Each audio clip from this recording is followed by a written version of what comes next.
I wish there was some simple answer I could give you. There isn't. People don't come in categories, least of all old people. Have you talked about this with your father? No, we haven't talked about it too much. Since Mother died, he hasn't been too well. We haven't talked about it with him at all. Well, Alice said, could we take him in with us for a while till we could work something out? That was about 8 months ago, you said? That's right. And it's been getting worse every day. Not for Father? No, it's fine for him. Why shouldn't it be? She waits on him hand and foot. Fine for him. A respected and loved parent, a worker who lived a fruitful and useful life, and now finds that life has no further use for him. In a world where so much is being done, his hands have nothing to do. Sorry, old man, this is not for you. And he's alone in a crowded street. And two, he's alone at home, with only ghosts and memories as dependable companions. But memories are poor company. And even television needs to be shared.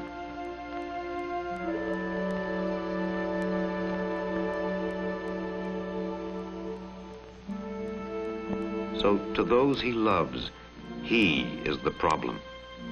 And for both, there is guilt as well as pain. Right now, he's not well. He needs help. That's what I... That fouls up the whole works. He needs something we can't afford to give him. It's just not fair. To you or to the children. Or to Dad. What else can we do? Well, sometimes, given time and goodwill, these situations can be worked out within the family. When they can't, the old person is just as unhappy about it as his children. In your case, your father's illness may make living with you unwise for everybody. That is, if it's going to cause too much friction. If it entails sacrifice, unnecessary perhaps, or unreasonable... It does that too. Jim, let her. That's all right. I know how you both feel. Is there any other member of your family, someplace where there aren't growing children, perhaps? No. I have a younger sister, but she couldn't... Her husband's in the Navy, a career man. Any others? Maybe you have some cousins who might... Why should they? You could contribute to the expenses of the household. Sometimes... Father would hate that. Now, look. There's one thing we've been shying away from, and I think we ought to bring it out into the open. I can't stand it. Alice, honey, this is something we have to face. No. But maybe it isn't as bad as you think. You're talking about a place for your father to live. I'm talking about a home. An old people's home. It's easy for you to talk, that he's my father. Well, it isn't a prison that he's going to. Are these places really so bad? The picture's a great deal brighter than it used to be, but of course it isn't like living in one's own home. In most cases, an enlightened community can provide the kind of housing that enables them to live independently. Oh, it's true that some older people need the protected environment and trained care that a home for the aged can give. Here they often start a new and satisfying life and even establish healthier relations with their children. There are some very good homes that could provide a happy solution for your father and your family. He might be the first to agree. Are these homes within our means?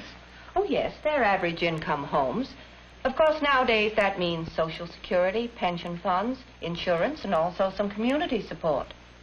But there are very few good homes, and they all have long waiting lists. Why? What stops them? Why can't there be enough to go around? Public indifference, for one thing. Far too many people still seem unaware of the fact that there is such a thing as old age. Community attitudes, for another. Attitudes of people like you, Mrs. Allen, who shrink from what is probably the best solution for some older people, those who, for one reason or another, need help, particularly trained help. The very thought is... My father wouldn't go, and I couldn't make him. What kind of a place could it be? What kind of place could it be? A place that could make the difference between these eyes and these. between proximity and companionship, between useless, withering hands and hands that are both useful and needed. What magic place is this that can take the worn and faded fabric of a life and weave for it a strong new cloth with threads of belonging and being useful? What kind of place could it be? Here, within the confines of this pleasant, well-appearing house, are the ingredients that impart to those who live here a sense of pride in where they live. And two, its location close to a good community enables them to come and go as they please, with easy communication among friends and family. The pleasant, airy rooms are clean and comfortably appointed with the small but essential ingredients of well-being. A bright world to look out on, a radio or television set, linens that are fresh and clean, ample drawer space, and the pleasure of a good bed. There are single rooms for those to whom privacy equates with personal dignity, and double rooms for married couples or where two in a room is desirable.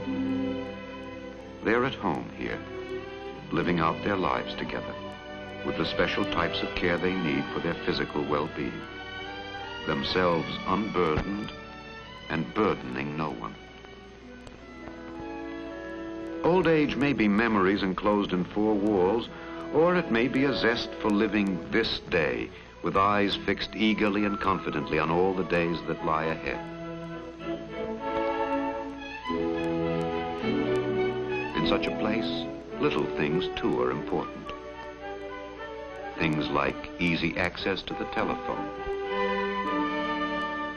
unsupervised use of their own spending money, and the assurance that mail is received and forwarded unopened.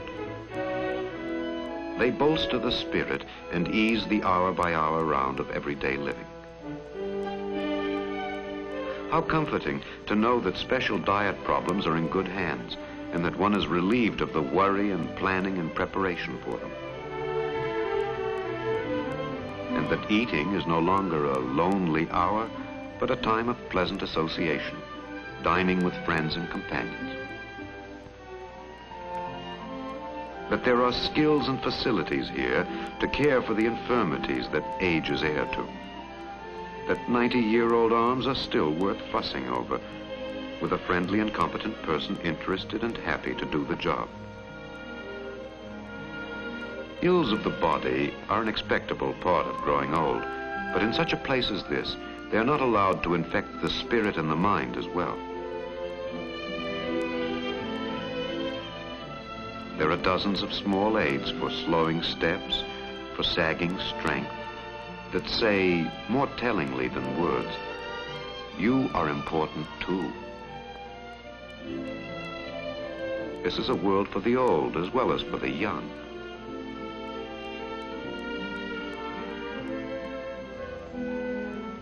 Here in the living room, one can proudly welcome one's family. Gone are the feelings of guilt and pain because of dependence and lack of self-reliance.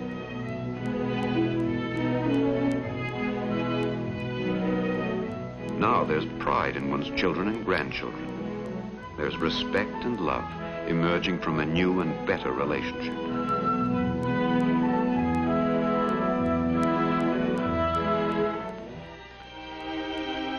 With age, too, come increasing needs of the spirit. So within this home, there is a place for prayer and meditation. So do we begin to answer the needs that time puts upon us. A place to live,